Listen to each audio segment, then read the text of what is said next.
இன்றைக்கி ஈஸியான ஒரு குவிக் எக் ஃப்ரை ரெசிபி பார்க்க போகிறோம்.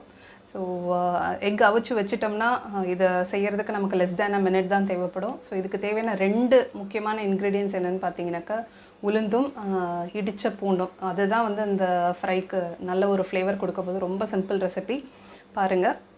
இந்த ஃப்ரைக்கு பின்னாடி என்ன கதை இருக்குது அப்படின்னு பார்த்தீங்கன்னா, ஹாஸ்டல் டேஸில் இருந்தப்போ சாப்பாட்டுக்கு நல்ல சாப்பாட்டுக்கு ருசியான சாப்பாட்டுக்கு கஷ்டப்பட்டுட்டு இருந்த சமயத்தில் அந்த பிஜியில் வேலை செய்கிற பாட்டி எங்களை வாரத்தில் ஒரு நாள் சாப்பிட கூப்பிடுவாங்க. ஸோ பெருசாக ஒன்றும் செஞ்சுருக்க மாட்டாங்க, வெறும் ரசம் வச்சுட்டு இந்த எக் ஃப்ரை தான் பண்ணியிருப்பாங்க. ஸோ அவ்வளோ அமிர்தம் மாதிரி இருக்கும் எங்களுக்கு அந்த சாப்பாடு. ஸோ அந்த ஒரு ஃப்ரை ரெசிபி தான் இன்றைக்கி பார்க்க போகிறீங்க. வாங்க. இந்த டிஷ்க்கு முதல்ல ஒரு 3 எக்ஸ் போல் எடுத்துகிட்டு அவிச்சு வச்சுருக்கேன். அவிச்சு வச்சுட்டு அதை சின்ன சின்ன பீசஸாக கட் பண்ணியிருக்கேன். ஒரு ஃப்ரைங் பேன் வச்சுட்டு அதில் 2 டீஸ்பூன் அளவுக்கு ஆயில் விட்டுட்டு அது காஞ்சதுக்கப்புறமா உளுந்து ஒரு 1.5 டீஸ்பூன் அளவுக்கு உளுந்து ஆட் பண்ணியிருக்கேன். ஸோ அது நல்லா வறுபடணும். அது வருந்தால் தான் அந்த நம்ம சாப்பிடும்போது நடுவில் அந்த நறுக்குன்னு அந்த கிறிஸ்பி ஃபீல் நமக்கு கிடைக்கும்.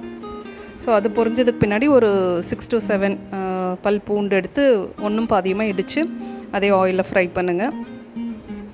அப்புறம் ஒரு சின்ன பச்சை மிளகா சின்ன சின்ன பீசஸாக கட் பண்ணி போட்டிருக்கேன்.